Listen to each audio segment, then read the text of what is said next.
She showed up to the interview covered in mud. Everyone laughed until the CEO walked in. "Subscribe and tell me in the comments what city you're from." The first light of dawn barely touched the horizon, casting a pale gray wash over the crumbling rooftops of Southside, the part of the city most residents preferred to forget. In this pocket of neglect, amidst the potholed streets and graffiti-stained walls, Aaliyah woke to the shrill cry of her alarm clock. She blinked against the dimness of her small, cluttered room, the peeling wallpaper curling at the corners like dying leaves. Stretching stiffly, she sat up on her thin mattress, careful not to disturb the stack of textbooks piled precariously at its foot. The house was silent, save for the distant hum of traffic and the occasional creak of old pipes. Her mother must have already left for her first shift at the nursing home, and her younger brother was likely still asleep, curled into a ball against the chill that no amount of patchwork insulation could fully keep out. Aaliyah swung her legs off the bed and padded across the worn linoleum floor, pulling a faded sweatshirt over her head before tiptoeing into the kitchen. There wasn't much to eat. A few slices of bread, a nearly empty jar of peanut butter, but she made do, eating quickly, more out of necessity than hunger. Today was not a day for distractions. Today was different. Today was a day she had worked toward through endless late-night study sessions and early morning shifts at the corner store. Today was her interview at Whitmore & Lane, one of the city's most prestigious corporate firms, a place so far removed from her reality it might as well have existed on another planet. Her heart hammered with a mix of excitement and terror as she retrieved her carefully prepared outfit from the back of the closet. It wasn't much, an off-brand white blouse and a navy skirt she had bought second-hand, but it was clean, pressed, and respectable. She inspected it closely, brushing away a few stray threads, smoothing out invisible wrinkles. In the cracked mirror hanging above the kitchen sink, she adjusted the collar, studying her reflection with a critical eye. Her deep brown skin, framed by tightly coiled hair she had wrestled into a neat bun, glowed with determination. She wasn't naive. She knew appearances mattered in places like Whitmore & Lane, but she also knew she carried something deeper, something that couldn't be ironed into fabric or bought at a boutique: grit. She packed her resume into a thin plastic sleeve to protect it from the rain forecasted to fall throughout the day. Every page represented sleepless nights, sacrifices, and an unyielding belief that she could carve out a place for herself beyond Southside. Slinging her worn backpack over one shoulder, she kissed her brother's forehead gently and slipped out into the gray, drizzling morning. The streets shimmered under the weak light, puddles stretching like thin sheets of glass. The smell of damp concrete filled the air. Aaliyah pulled up the hood of her sweatshirt and began the long walk to the bus stop. She checked her battered phone for updates. The bus was supposed to come at 6:15 sharp. She glanced nervously at the heavy clouds overhead, willing them to hold back just a little longer. By the time she reached the stop, the rain had intensified into a steady downpour, and the streets glistened under its relentless assault. Aaliyah huddled under the flimsy shelter, clutching her resume against her chest. Minutes ticked by. 6:15 came and went. 6:20, 6:25. Her stomach twisted with anxiety. Around her, the handful of other commuters began to murmur in irritation, checking their phones and watches. Then came the notification that gutted her. City Transit, strike begins at 6 a.m.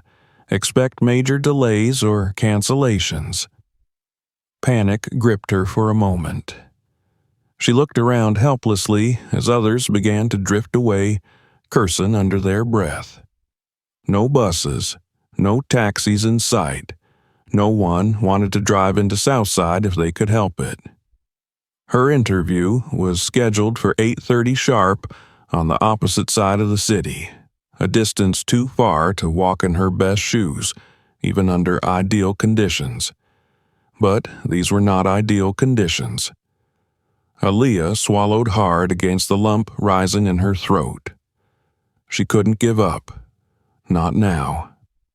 She adjusted the backpack on her shoulder, wiped the rain from her eyes, and set off on foot, ignoring the way the water seeped into her shoes almost immediately.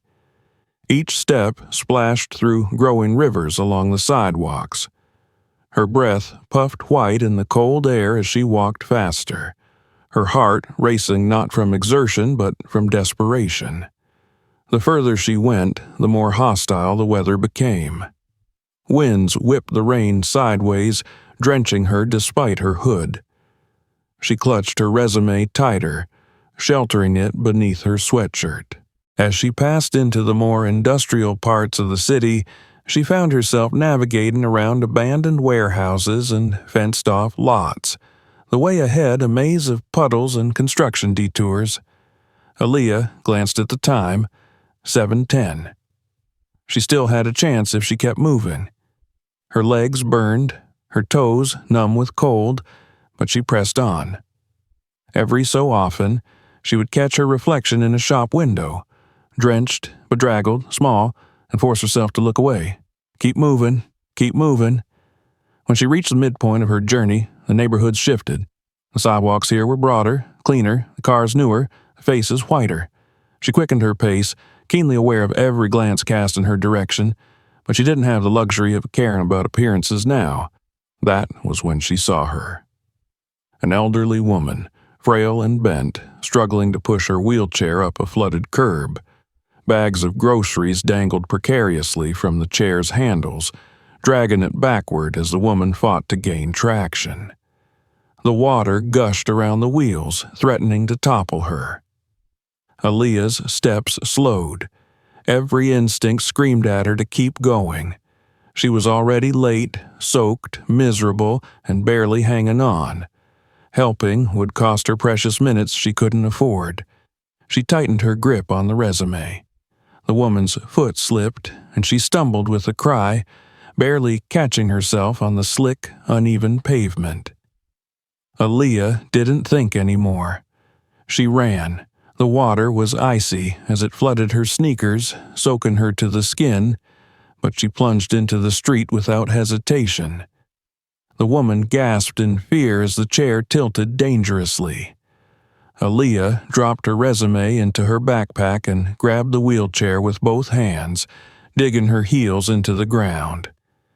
It took all her strength to steady the chair and push it back up onto the sidewalk.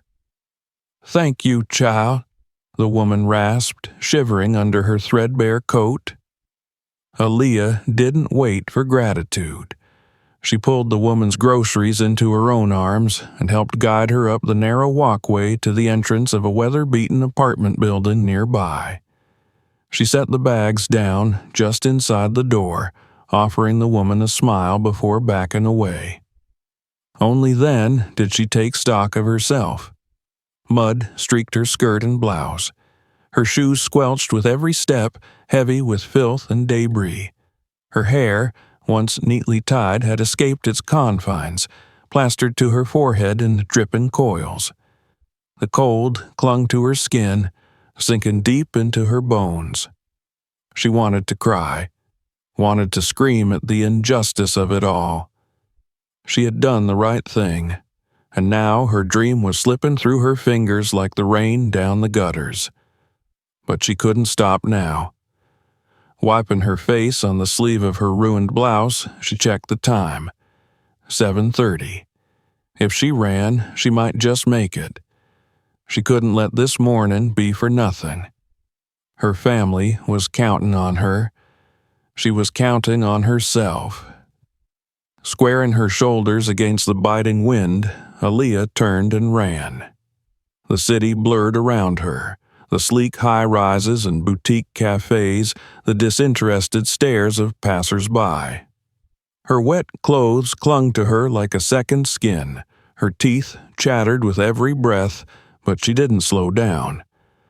Not when her dream was so close, even as it seemed to slip further from her grasp with every step.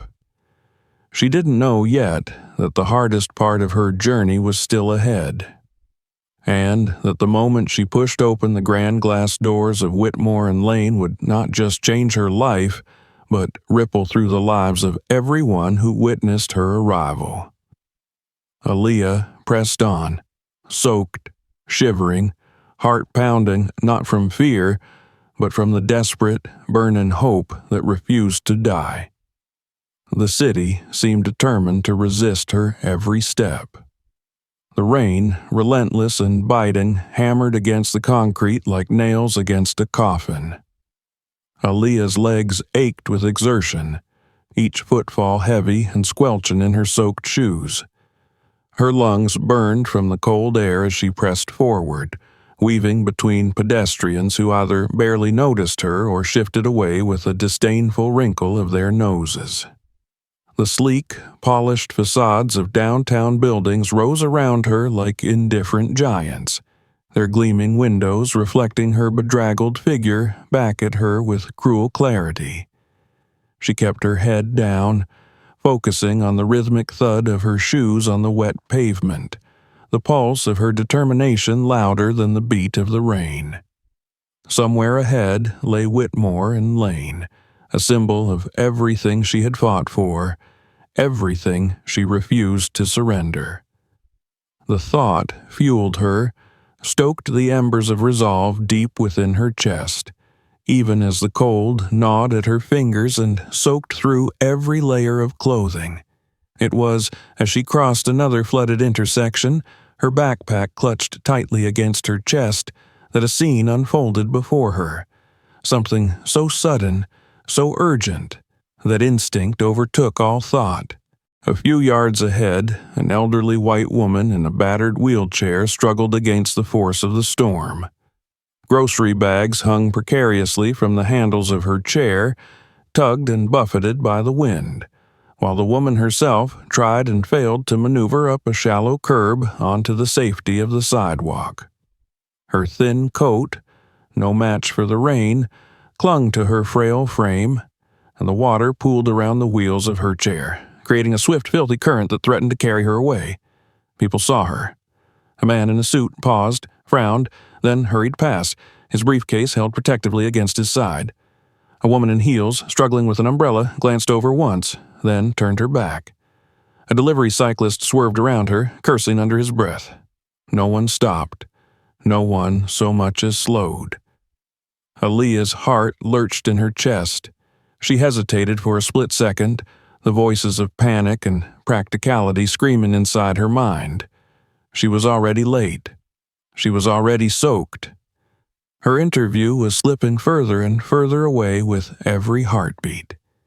If she stopped now, if she delayed even another minute, it could cost her everything she had worked for. And yet, the old woman's wheelchair tipped precariously as the current caught it, one wheel lifting slightly off the ground. She clutched at the rims, her face contorted in fear, too weak to pull herself free. Aaliyah moved. She plunged into the street without thought, the water surging over her ankles, filling her shoes with icy weight. The current tugged at her legs, cold and swift, but she fought her way forward. Reaching the wheelchair, she braced herself against the slick pavement, gripping the wet handles with numbed fingers. "I've got you," she gasped, though the woman could barely hear her over the roar of the rain and the rush of water. The old woman's eyes, cloudy but wide with terror, met hers. Aaliyah planted her feet and pushed, her muscles straining, her soaked clothes dragging at her. Inch by inch, she maneuvered the chair up onto the sidewalk, out of the worst of the flood. It was a battle, a muddy, slippery war against the elements and the inertia of despair, but she refused to let go. When at last the wheels found purchase on the higher ground, Aaliyah nearly collapsed from relief. She knelt beside the woman, checking quickly to make sure she was unharmed. The woman nodded faintly, her lips moving in a whisper of thanks lost to the storm. Aaliyah looked around. They were still exposed, the rain pouring down with no mercy. Nearby, a recessed doorway offered a scant bit of shelter. Without waiting for permission, Aaliyah pulled the wheelchair toward it, ignoring the pain in her shoulders, the burning in her calves. Inside the small alcove, she propped the woman's groceries against the wall and took off her own backpack, sheltering it as best she could. She crouched down beside the wheelchair, brushing rainwater from the woman's face with the sleeve of her ruined blouse. "You're safe now," she said, her voice low and urgent. "Stay here until it lets up." The woman's hand, thin and trembling, closed around Aaliyah's wrist with surprise and strength. She said something then, words Aaliyah couldn't fully catch, but the look in her eyes, the raw gratitude, said more than enough. Aaliyah smiled, a small, weary thing, and rose to her feet. Her entire body felt heavier now, her clothes sodden, clinging to her like chains. She glanced down at herself and nearly flinched. Mud splattered her skirt and blouse in dark, irregular patterns. Garbage clung to the soaked fabric. One sleeve was torn, dangling pitifully. Her hair had long since escaped its neat bun, now hanging in wet, tangled curls around her face. She smelled of sewage and rain and something sour she couldn't place. Her resume. Dear God, her resume. She fumbled with her backpack, pulling out the plastic sleeve. Mercifully, the papers inside were mostly dry, though the edges were damp, curling slightly. It was all she had to show for herself now. She checked her phone. 7:45. Panic flared again. The interview was at 8:30 sharp. She was at least 20 minutes from the building if she ran, maybe more given the state she was in. Aaliyah stood there for a moment, the rain drumming against the shelter's thin overhang, the weight of hopelessness pressing down on her harder than the storm. Most people would have given up. Most people would have turned around, accepted defeat, gone home to lick their wounds and curse their bad luck. But Aaliyah was not most people. She zipped up her backpack, straightened her shoulders, and stepped back into the deluge. The rain hit her like a wall, soaking her even further, if that was even possible. But she forced her legs into motion. Every step was a battle against the urge to stop, to cry, to scream in frustration. Her skirt slapped against her thighs, heavy and awkward. Her shoes squelched and slid on the slick sidewalks. The cold bit at her skin, 1,000 tiny knives against her shivering flesh. But she kept going. She thought of her mother, bent over after double shifts, her hands cracked and raw from endless work. She thought of her brother, his wide eyes filled with dreams he was too young to name. She thought of every door that had ever been slammed in her face. Every time someone had looked at her and seen nothing but her skin, her clothes, her address. Not today. Today, she would not be invisible. Today, she would be undeniable. The city blurred around her, a gray smear of rain and stone and fleeting faces. Horns blared, tires hissed against wet asphalt, and somewhere, someone shouted, but it all faded into the pounding rhythm of her heart. She caught sight of the tower then, the gleaming monolith that housed Whitmore and Lane, its glass face catching what little light filtered through the storm. It stood like a fortress against the world, impassive and towering. Aaliyah's chest tightened with a mixture of awe and terror. She forced herself to move faster, her muscles screaming in protest. Her breath came in ragged gasps, each one a cloud of steam against the cold air. She stumbled once, catching herself on a lamp post, and pushed on, refusing to let anything slow her now. As she neared the building, the true weight of what she was about to do pressed down on her. She looked like hell. She knew it. She could feel the filth coating her skin, smell the stench clinging to her clothes. No amount of confidence could mask the reality of her appearance. And yet she would walk through those doors, because she had earned the right to be there. Because no storm, no accident, no prejudice would keep her from standing up and being seen. The revolving doors spun ahead of her, a steady, mechanical rhythm. Beyond them, the lobby glowed with sterile, expensive light. People in tailored suits moved with practiced grace, their shoes clicking smartly against polished marble floors. Aaliyah took one breath, deep and shuddering, and then she stepped forward. The moment her foot crossed the threshold, the world seemed to pause. Conversations stuttered and died. Heads turned. Silence, cold and sharp, fell over the lobby like a shroud. They saw her, every inch of her muddy, rain-soaked, trembling form. And Aaliyah, for all her fear, for all the humiliation burning hot in her chest, lifted her chin and walked forward. Because the rain might have broken her body, but it had not broken her spirit. Not today. Not ever. The lobby of Whitmore and Lane was a shrine to wealth and power. Towering columns of polished marble stretched toward a vaulted ceiling inlaid with intricate designs. The floors gleamed like mirrors beneath the soft golden lights, reflecting the pristine shoes of executives and visitors alike. Behind a sleek reception desk, a woman in a razor-sharp black blazer typed briskly, only lifting her eyes to glance at the entrance when the wet slap of heavy footsteps echoed through the vast space. Aaliyah's presence shattered the sterile perfection of the lobby like a rock through glass. Her sodden, mud-smeared figure drew every gaze, every smirk, every whispered comment. Her soaked clothes clung to her like a second skin, emphasizing her discomfort. Her shoes, heavy with grime, left dark, soggy footprints on the immaculate marble.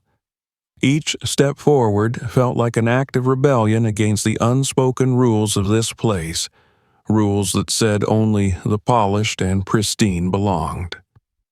A man in an expensive suit wrinkled his nose and stepped aside as she passed.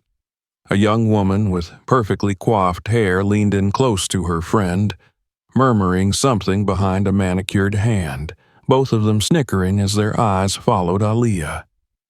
She felt the weight of every glance, every judgment, burning against her skin like frostbite. Still, she kept walking, one foot stubbornly in front of the other, her resume clutched to her chest like a shield.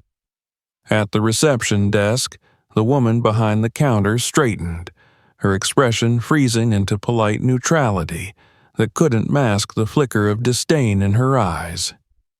She opened her mouth, doubtless to ask Aaliyah to leave, but Aaliyah was faster, thrusting forward the plastic sleeve with trembling fingers. "I have an interview," she said, her voice firm despite the tremor in her body. 8:30, Whitmore and Lane, Human Resources Department. For a moment, the receptionist simply stared at her as if she were some strange, bedraggled creature that had wandered in from the storm. Then, with a barely concealed sigh, she accepted the sleeve, scanning the document with an exaggerated slowness. When she found the name on her list, her eyebrows lifted almost imperceptibly, and she forced a smile that didn't reach her eyes. "Take the elevator to the 23rd floor," she said, her voice clipped and mechanical. "Someone will meet you there." Aaliyah nodded, reclaiming her resume with as much dignity as she could muster. She turned toward the bank of elevators, conscious of the stairs drilling into her back.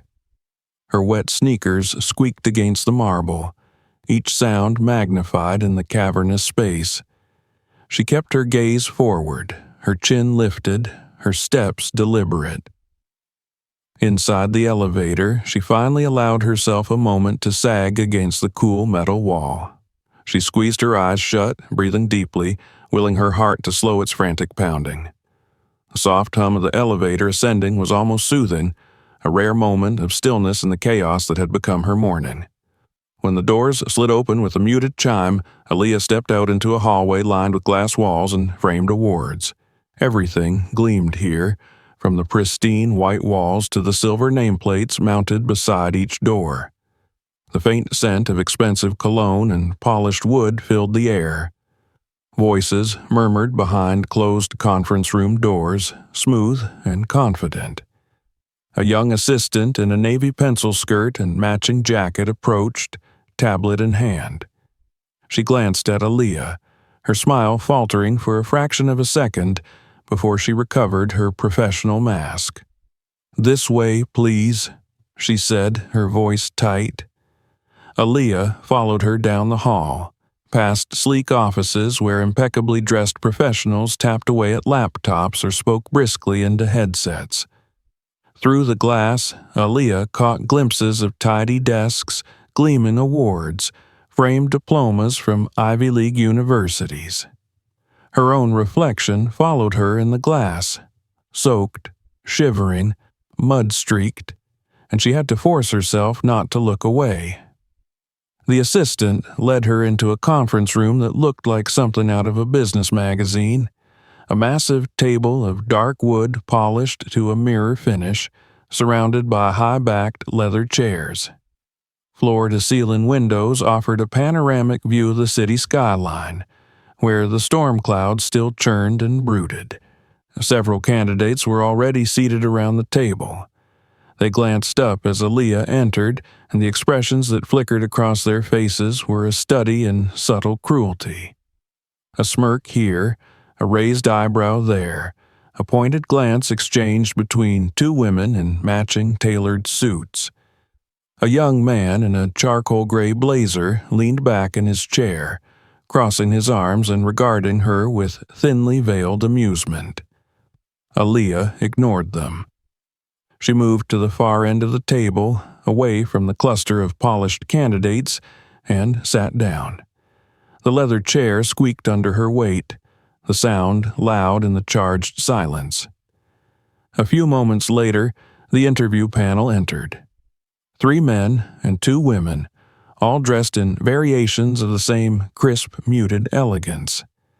At their center was an older man with silver hair and sharp blue eyes, wearing a perfectly tailored navy suit. His presence commanded the room effortlessly, and when his gaze swept over the candidates, the murmurs ceased immediately. Aaliyah felt his eyes linger on her for a heartbeat longer than the others. She met his gaze steadily, refusing to shrink under the weight of it. The panelists introduced themselves in turn. Mr. Danner, the CEO, Miss Blake, the head of human resources, Mr. Levin, chief legal officer. The names blurred together in Aaliyah's mind, her nerves a taut wire beneath her skin. She could feel her wet clothes clinging to her, the mud stiffening as it dried, the scent of rain and city filth rising around her. The interviews began. Each candidate took turns answering questions, describing their achievements, their ambitions, their vision for their future at Whitmore and Lane. The polished veneer of their resumes reflected in their carefully rehearsed answers. They spoke of internships abroad, leadership roles in prestigious organizations, awards won, and accolades earned. When it was her turn, Aaliyah stood slowly, the chair creaking behind her. She set her resume gently on the table before her, smoothing it with damp, trembling fingers. Every eye in the room pinned her in place. She could have lied, could have concocted some story to excuse her appearance, spun a narrative of car trouble or last-minute catastrophe. But she didn't. she told the truth. She spoke simply, her voice low but steady, about growing up in Southside, about working 2 jobs while attending night classes. She spoke about her dreams, her determination, the sacrifices made not just by her, but by her family. And, quietly, she mentioned the woman she had helped that morning, without dramatics, without expecting pity. When she finished, the silence in the room was different. Heavier, thoughtful. Aaliyah sat down, folding her hands in her lap to still their shaking. Across the table, Mr. Danner steepled his fingers beneath his chin, his piercing gaze never leaving her face. The rest of the candidates fidgeted, exchanging uneasy glances. Some looked smug, convinced that appearances mattered more than anything. Others shifted, uncertain now. Aaliyah sat there, drenched and dirty, but unbowed, and in that stillness she realized something profound. She had already won the most important battle. She had refused to be invisible. She had refused to give up. Whatever happened next, she had fought her way here. She had earned her place at this table, mud and all, and no one could take that away from her. The heavy silence that had fallen over the conference room lingered like a storm cloud, thick and humming with unsaid thoughts. As Aaliyah sat there, feeling the cold seep deeper into her bones through her soaked clothes, she sensed that her presence had unsettled something fundamental. It was as though her very existence at that polished, gleaming table was an affront to the order the others took for granted. She could feel it in the way glances were exchanged, in the stiff shuffle of papers, in the slight uncomfortable clearing of throats. The interviewers maintained their professional facades, but Aaliyah caught the subtle flickers of disapproval, confusion, and even irritation in their carefully neutral expressions. She knew what they saw when they looked at her. A disruption, a mistake, something that didn't belong in the flawless machinery of their world. Yet, Mr. Danner, the silver-haired CEO whose eyes seemed to bore straight through her, did not look away. He studied her with a gaze that was neither pitying nor contemptuous, but something else, something weighing and quiet, as if he were searching for something beneath the dirt and the soaked fabric. The interviews resumed, mechanical now, as if the panel struggled to reclaim the comfortable rhythm Aaliyah's story had shattered. One by one, the other candidates spoke again, answering follow-up questions with crisp precision, outlining their career plans, their polished ambitions, their meticulously crafted visions of success. Their words floated around Aaliyah like cold mist, empty and pristine, untouched by struggle or sacrifice. She sat still, hands folded neatly in her lap, resisting the urge to wipe the mud drying stiffly on her sleeves. Her heart had slowed from its earlier frantic pace, settling into a steady, stubborn beat. She belonged here. She had earned her seat not through pedigree or polish, but through something far harder to define and infinitely more valuable. When the final candidate finished speaking, the panel exchanged glances among themselves, silent communication, passing like static in the air. Mr. Danner finally leaned back in his chair, his hands steepled thoughtfully beneath his chin. For a moment, he simply regarded the room, his gaze sweeping across the array of candidates before returning inevitably to Aaliyah. "Thank you, everyone," he said, his voice low and commanding. "We'll be in touch with our decision." The candidates stood, gathering their briefcases and portfolios, their movements brisk and efficient. Some cast glances in Aaliyah's direction, pitying, derisive, or simply curious, before sweeping out of the room like a tide receding from shore. Aaliyah rose more slowly, feeling the weight of exhaustion press against her, heavier than the soaked backpack on her shoulder. As she turned to leave, Mr. Danner's voice stopped her. Miss Thompson, he said, using her name for the first time. She turned, her heart leaping painfully against her ribs. He studied her for a long moment, his face unreadable. Wait a moment. The panelists glanced at each other again, uncertain, but no one questioned him.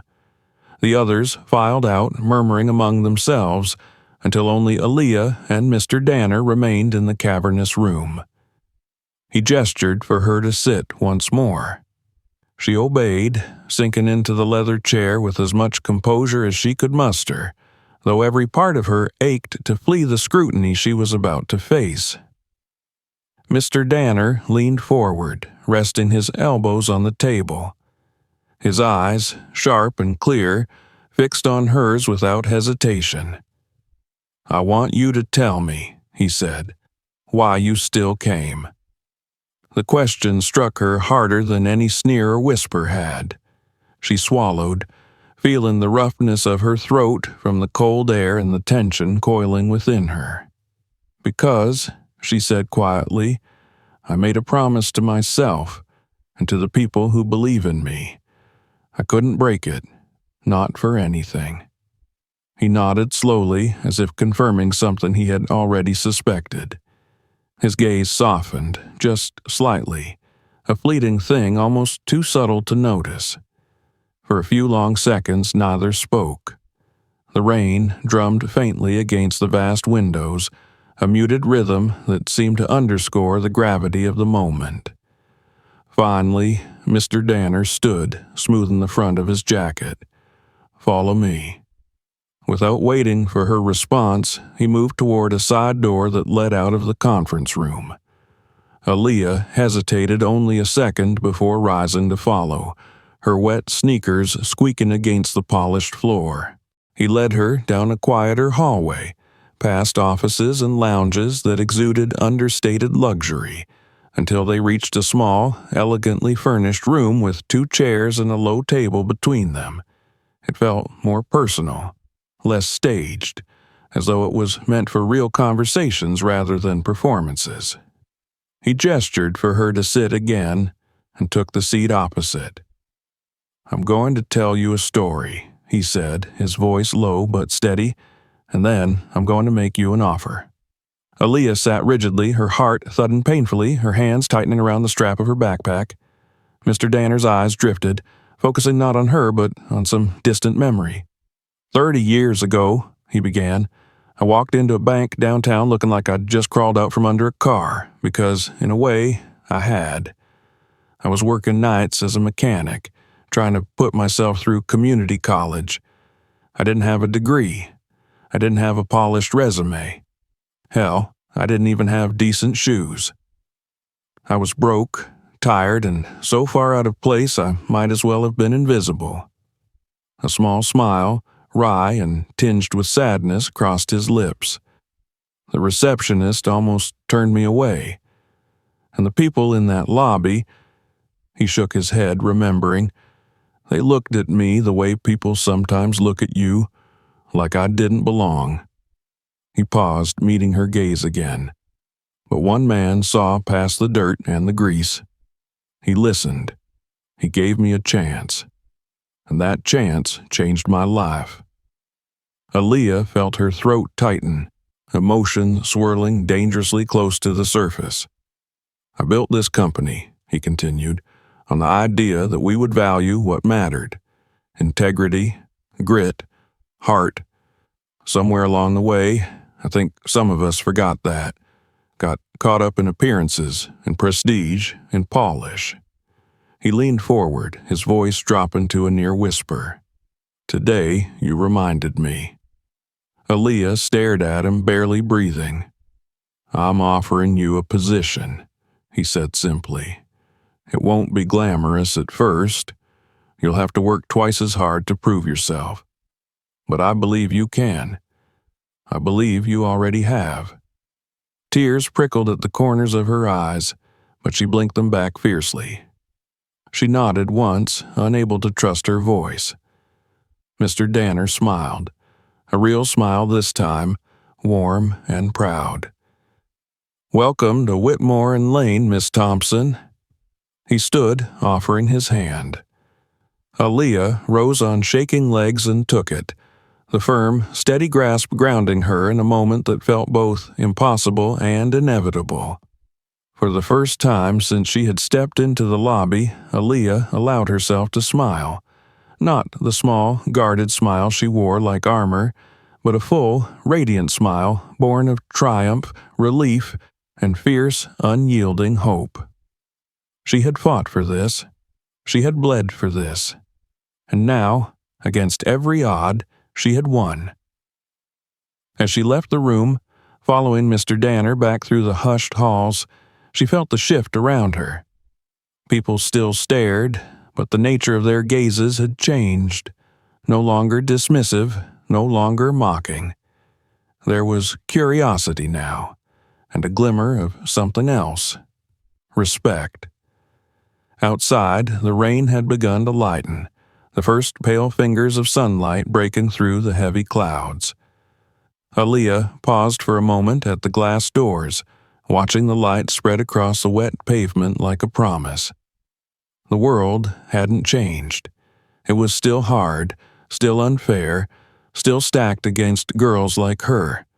But she had changed, and she was just getting started. The rain had slowed to a lazy drizzle by the time Aaliyah stepped out of the conference room, her heart still hammering wildly against her ribs. The hallways of Whitmore and Lane seemed quieter now, the sterile brightness of the building no longer as intimidating as it had been mere hours ago. Every step she took away from Mr. Danner's office felt heavier, weighted not by exhaustion, though she was bone-tired, but by the enormity of what had just happened. She was in. She had a place here. A foot in the door at a company that could change everything for her family and for herself. Yet the reality of where she stood, and who she still was, settled on her shoulders like a cloak she could not shrug off. She might have been offered a position, but she had not yet truly crossed the threshold into belonging. The assistant who had first greeted her was waiting near the elevator, tablet in hand, her smile as strained as it had been before. Aaliyah approached, her sodden shoes leaving a trail of muddy prints behind her, and the woman's lips tightened almost imperceptibly. "Human Resources will reach out to you with the formal offer later today," the assistant said briskly, tapping her tablet. "You should prepare to start on Monday, provided everything clears." Aaliyah nodded, her throat tight. She offered a quiet, "Thank you," which the woman barely acknowledged before turning away, her heels clicking smartly against the polished floor as she disappeared around a corner. Left alone, Aaliyah pressed the elevator button and waited, feeling the glances of passers-by brush against her like needles. She could read the silent commentary in their eyes, the disapproval, the confusion, the barely concealed disdain. It was not enough to have been offered a place. She would have to fight every day to keep it, to prove she was more than the mud on her skirt or the rain clinging stubbornly to her skin. The elevator doors opened with a soft chime, and she stepped inside, gripping the railing for balance as the car descended smoothly toward the lobby. Her reflection stared back at her from the mirrored walls, tired, bedraggled, but with a new light flickering deep in her dark eyes. A light that no amount of judgment could snuff out. When the doors slid open again, the lobby unfolded before her, unchanged in its glittering opulence. The same receptionist sat at her post, her expression smoothing into bland professionalism as Aaliyah passed. A group of sharply dressed employees huddled near the coffee kiosk glanced up, their conversation pausing midstream to watch her progress across the marble expanse. Their faces said everything they didn't dare voice aloud. What is she doing here? She doesn't belong. The knowledge burned, but it also steeled something inside her. Let them look. Let them whisper. Their opinions were nothing compared to the mountains she had already climbed. She walked toward the massive glass doors that led out onto the rain-slicked street, her steps slow but steady. Each stride was an act of quiet defiance, a refusal to shrink beneath the weight of expectations she had never been meant to meet. Outside, the city breathed in gray and silver, the storm clouds thinning to reveal patches of pale blue sky. The light was soft, almost tender, as it touched the wet pavement and glinted off the passing cars. Aaliyah stood for a moment under the overhang, watching the world move around her, feeling herself straddling two realities, the one she came from and the one she was stepping into. She pulled her phone from her backpack, careful not to damage the already damp device, and called her mother. The phone rang twice before the familiar, tired voice answered. "Hey, baby," her mother said, concern immediately threading through her words. "How did it go?" Aaliyah opened her mouth to answer, but for a moment no words came. The lump in her throat was too big, her emotions too raw. She closed her eyes, letting the raindrops from the overhang drip against her skin like benedictions. "I got it," she whispered finally. Silence greeted her announcement, and then her mother's voice, thick with tears, said, "I knew you would." Aaliyah pressed the phone tighter to her ear, savoring the moment, the fragile golden reality of it. She promised to call again later with details, then hung up before the dam of her emotions could break entirely. She stood there for a long minute, letting the cool air soothe her flushed cheeks. Then, drawing a steadying breath, she squared her shoulders and stepped back into the flow of the city. The next few days passed in a blur of preparations.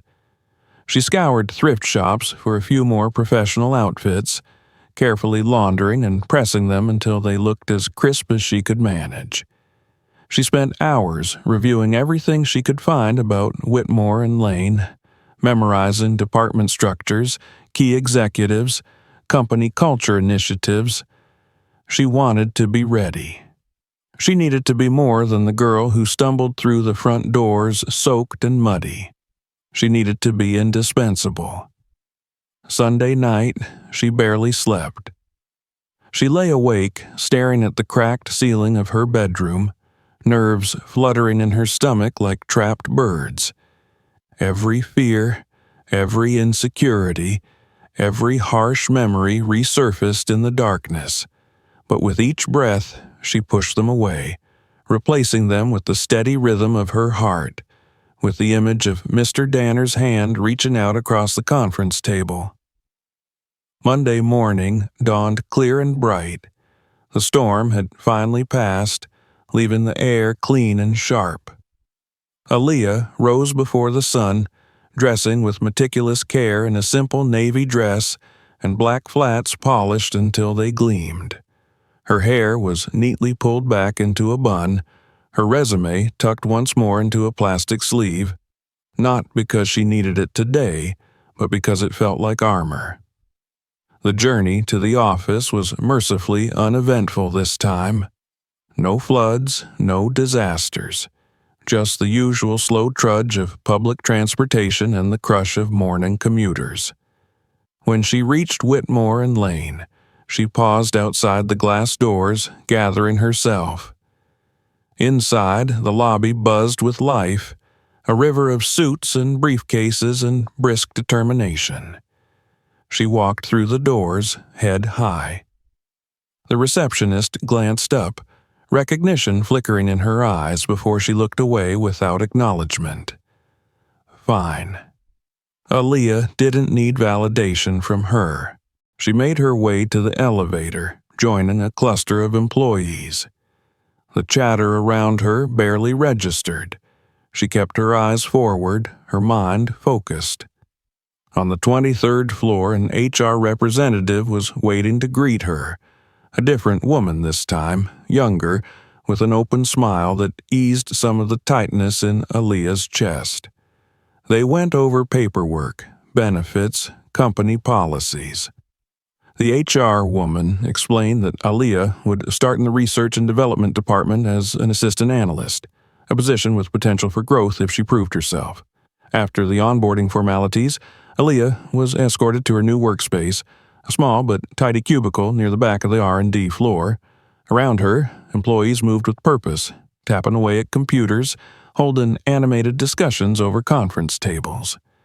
No one paid her much attention, and for that she was grateful. She set down her backpack, smoothing her hands over the empty desk, and allowed herself a small, private smile. This was hers now. Not a gift, not a handout. Earned. The morning passed in a flurry of orientation materials and brief training sessions. She soaked up information like a sponge, asking smart questions, taking careful notes. She wasn't here to survive. She was here to excel. Still, the lingering stares followed her like shadows. Some subtle, some not. When she walked to the break room for a cup of coffee, conversations paused, eyes flicked toward her, then away. She caught snippets of whispered speculation. Is that the girl from the lobby? I heard she showed up looking like a disaster. Danner must be going soft. The words stung, but Aaliyah carried them the way she carried every other scar, silently, invisibly, without letting them slow her stride. During her lunch break, she sat alone at a small table by the windows, watching the city bustle below. She ate quietly, methodically, her mind already spinning through the task she needed to complete that afternoon. A few of her co-workers sat nearby, laughing over inside jokes, sharing stories of weekend trips and expensive brunches. Their world seemed so far removed from hers it might have existed on another planet. But Aaliyah didn't resent them. She didn't envy them.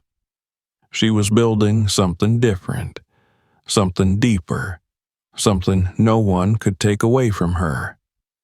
That afternoon, she completed her first assignment ahead of schedule, double-checked her work, and submitted it to her supervisor with a professional email.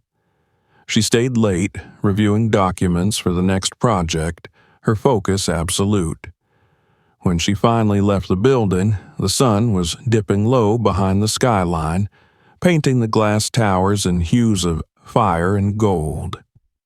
She paused on the sidewalk, lifting her face to the sky, letting the last warmth of the day wash over her. She had survived her first day.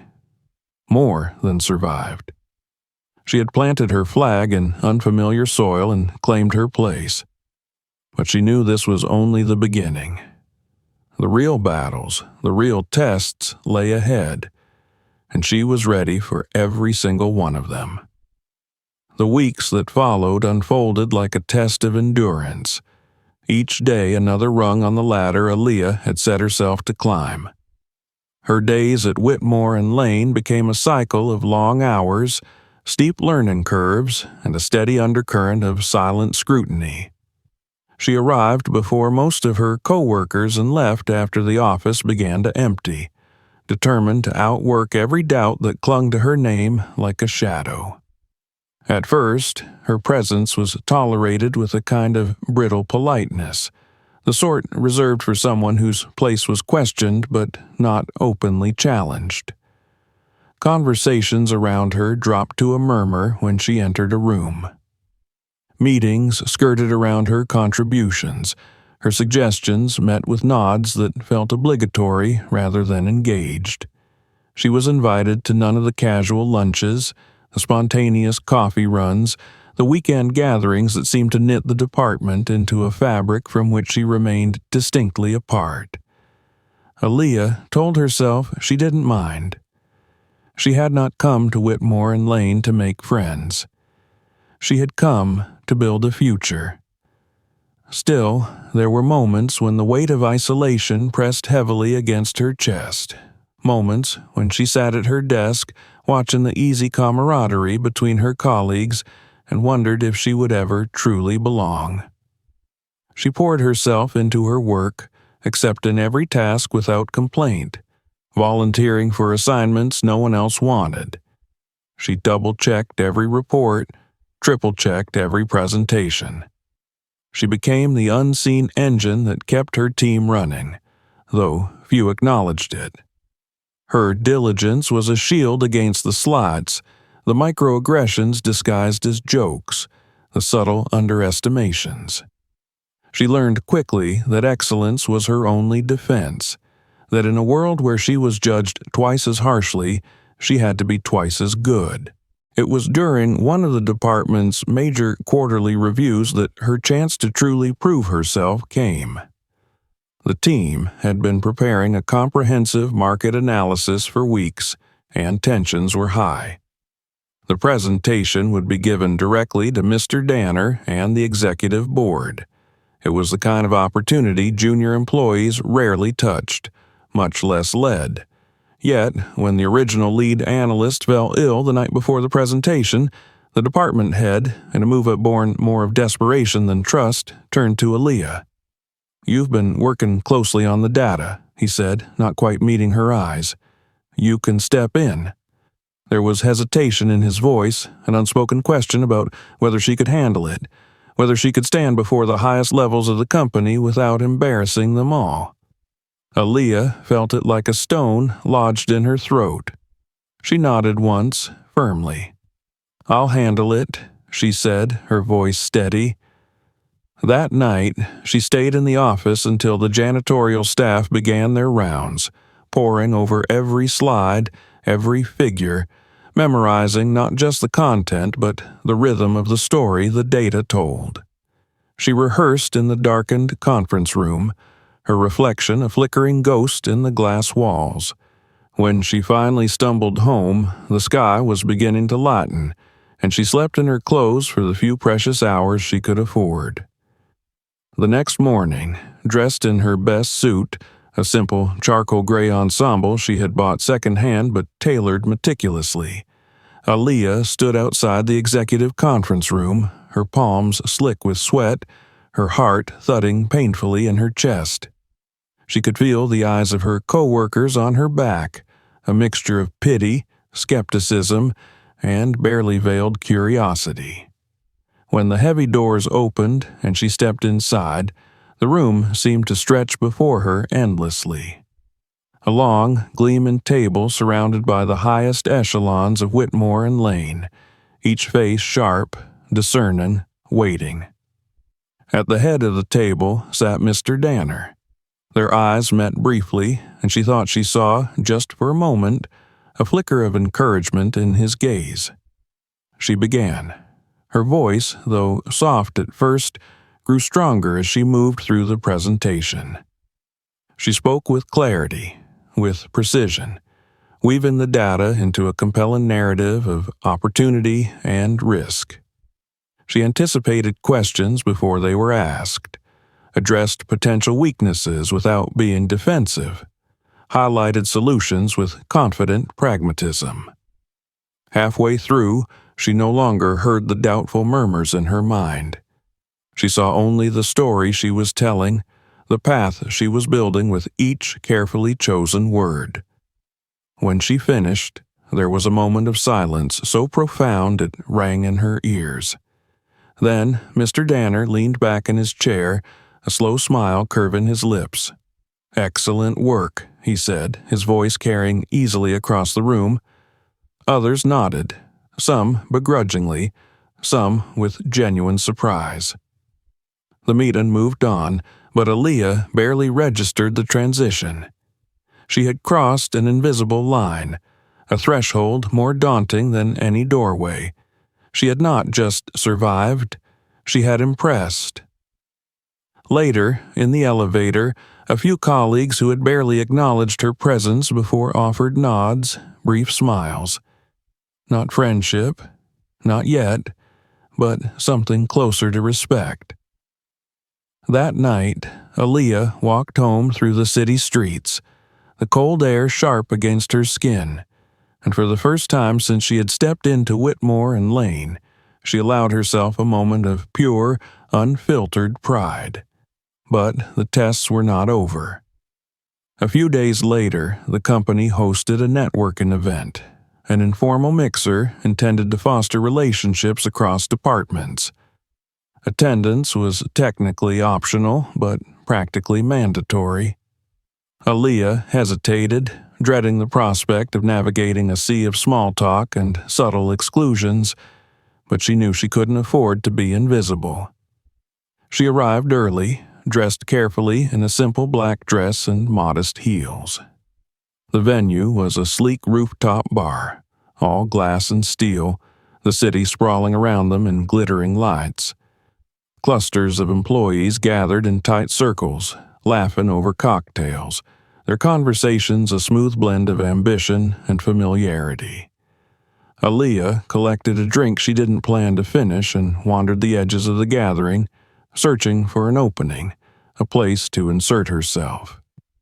She approached a group from her department, offering a polite greeting. They acknowledged her with nods, but didn't invite her into the flow of conversation. She stood awkwardly at the fringe, clutching her glass, forcing a smile she didn't feel. The minutes dragged. Just as she was considering leaving, a voice cut through the din. "Miss Thompson."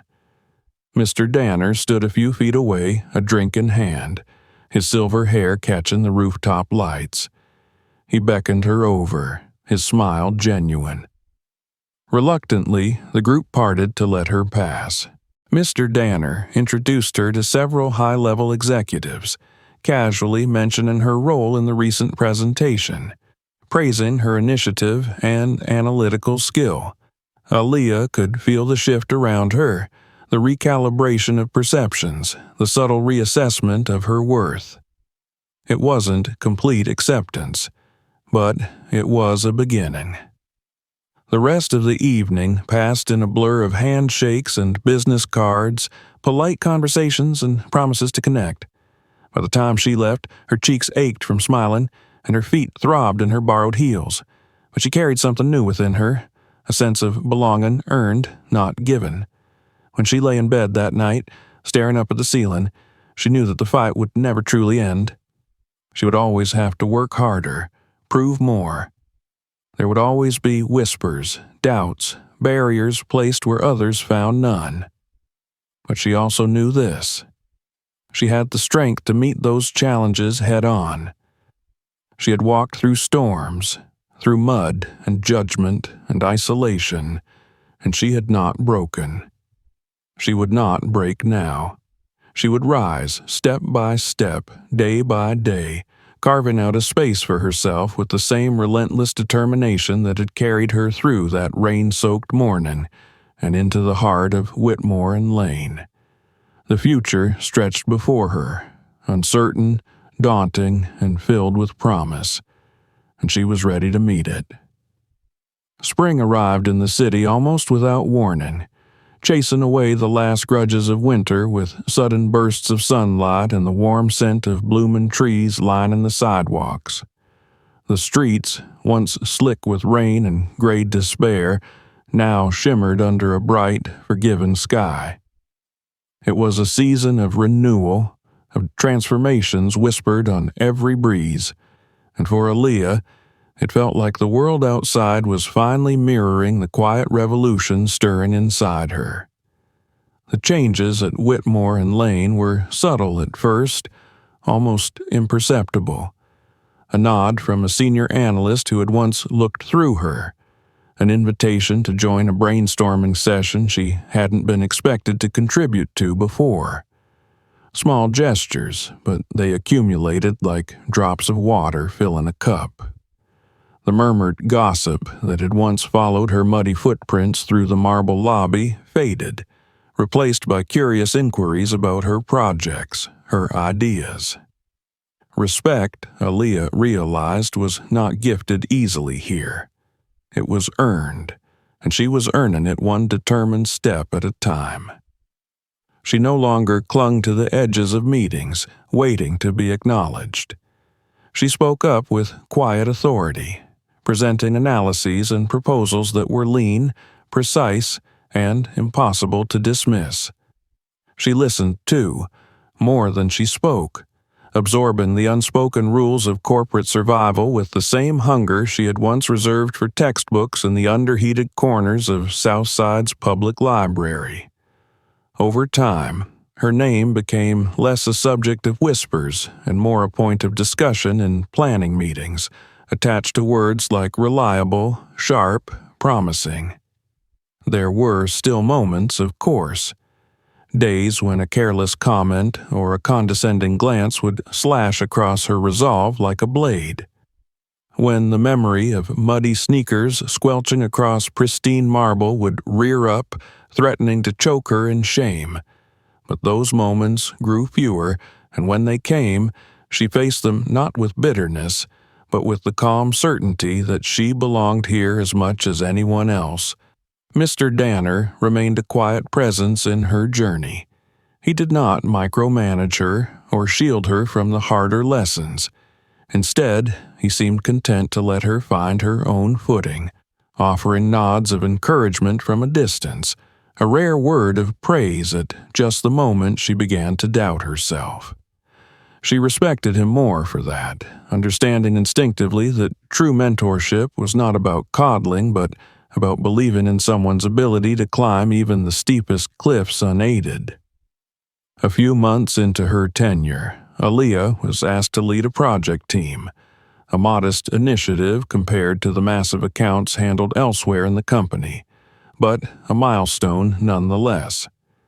She assembled her team carefully, choosing a mix of cautious veterans and hungry newcomers, determined to create an environment where collaboration was valued over competition.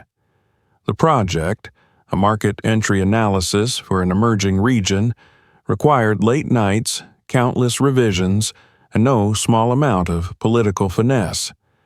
There were setbacks, of course, and moments of friction, but under her guidance the team delivered results that exceeded expectations.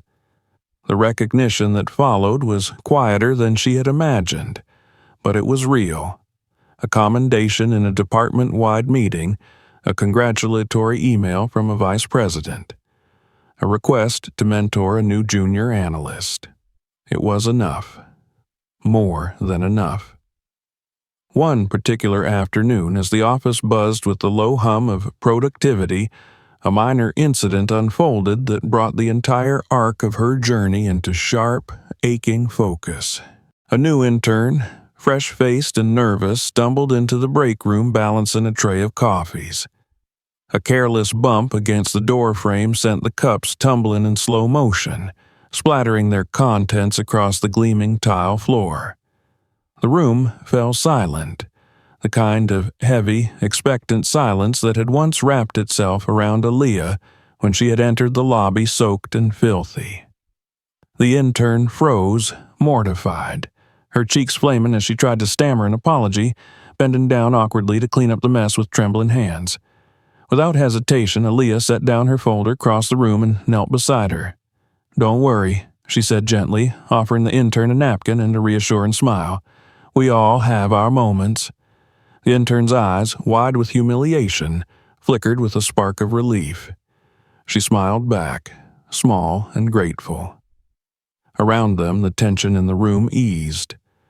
A few others moved to help, the laughter that followed light and kind rather than cruel.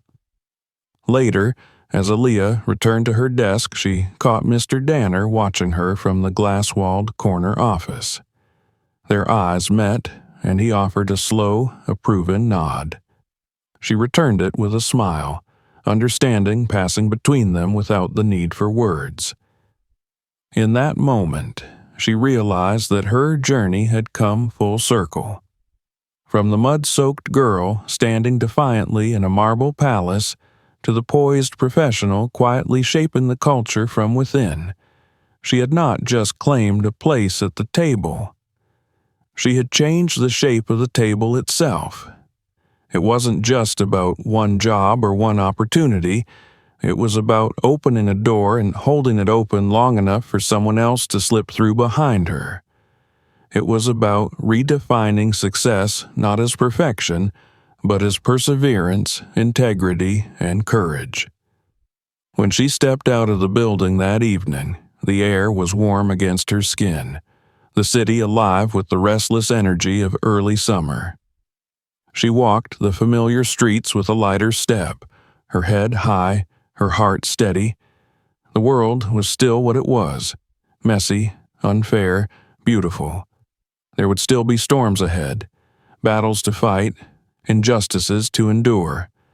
But Aaliyah knew, in a place deeper than fear, deeper than doubt, that she was ready, because in a city obsessed with polish and perfection, with spotless shoes and gleaming smiles, she had learned the most important truth of all. Character shined brighter, and sometimes, just sometimes, it left footprints on marble floors that could never be scrubbed away.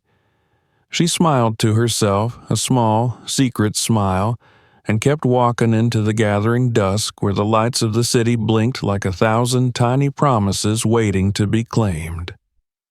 The story was only beginning, and this time she would be the one writing it. If you enjoyed this story, make sure to subscribe for more. Check out the next video and explore others on the channel. And if this moved you, share it with someone who needs to hear it.